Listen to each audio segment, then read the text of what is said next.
নমস্কার, আমি জ্যোতিষী শ্রী সিদ্ধার্থ গোস্বামী ওরফে গোপাল। আমি একজন জ্যোতিষী এবং একজন পুরোহিত।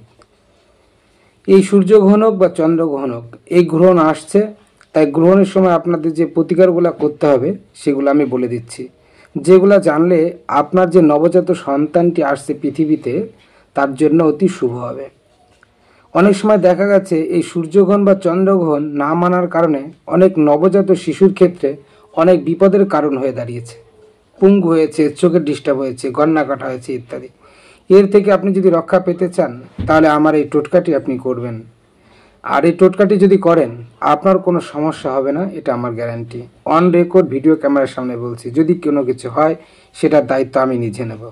কি করবেন সেটা আমি বলে দিচ্ছি, শুনুন মন দিয়ে। কি করতে হবে, যে প্রসূতি মায়ের বাচ্চা হবে তার পেছন বরাবর দিক থেকে একটা পাটকাঠি দিয়ে পুরো মাপ নেবেন, একটা মানুষের সমতুল্য মাপ, মানে পুরো মাপটি আপনি নেবেন। পাটকাঠি নিয়ে ওপর থেকে ভেঙে যেটুকু মাপ হলো সেই মাপের পাটকাঠিটি আপনি কি করবেন, যে প্রসূতি মাটা যে ঘরে শুয়ে থাকবে সেই ঘরের চৌকির তলাতে আপনি ওইটা রেখে দেবেন।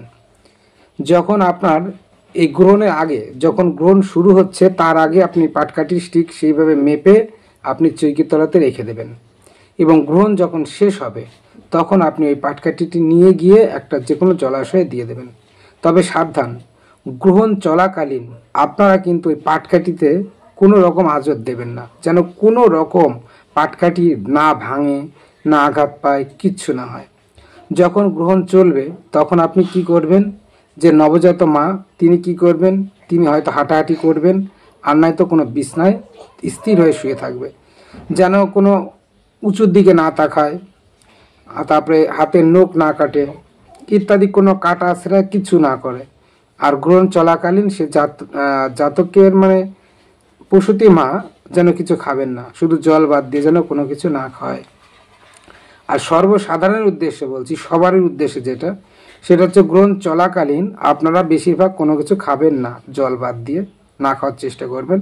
কারণ এই গ্রহণ চলাকালীন অনেক সময় অনেক ভাইরাস ব্যাকটেরিয়া বাতাসে আসে এবং খারাপ রশ্মি বাতাসে আসে, যার জন্য অনেক সময় এই ভাইরাস এবং ব্যাকটেরিয়াগুলো পেটে গেলে অনেক বিপদ হতে পারে। আর কি করবেন, রান্না বাড়া যদি কোনো পদার্থ আপনার থাকে, বস্তু, ভাত, তরি, তরকারি, সেগুলো আপনি ওই গ্রহণের পরে কিন্তু খাবেন না, সেগুলো ফেলে দেবেন। ফেলে দিয়ে থালা বাসনগুলো নতুন করে পরিষ্কার করে ধোবেন। ধোয়ার পরে তারপরে আপনারা তাতে রান্না করে খাবেন। গ্রহণ চলাকালীন জল খাবেন শুধুমাত্র, পানীয় জাতীয় পদার্থ আপনি খেতে পারেন, এছাড়া আপনি গ্রহণ চলাকালীন কিছু কিন্তু খাবেন না।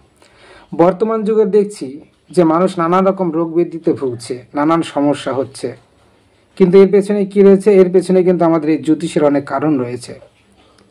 তাহলে আপনারা কি করবেন, সাবধানতা অবলম্বন করবেন, সাবধানতা অবলম্বন করে চলবেন, দেখবেন আপনি ভালো থাকবেন।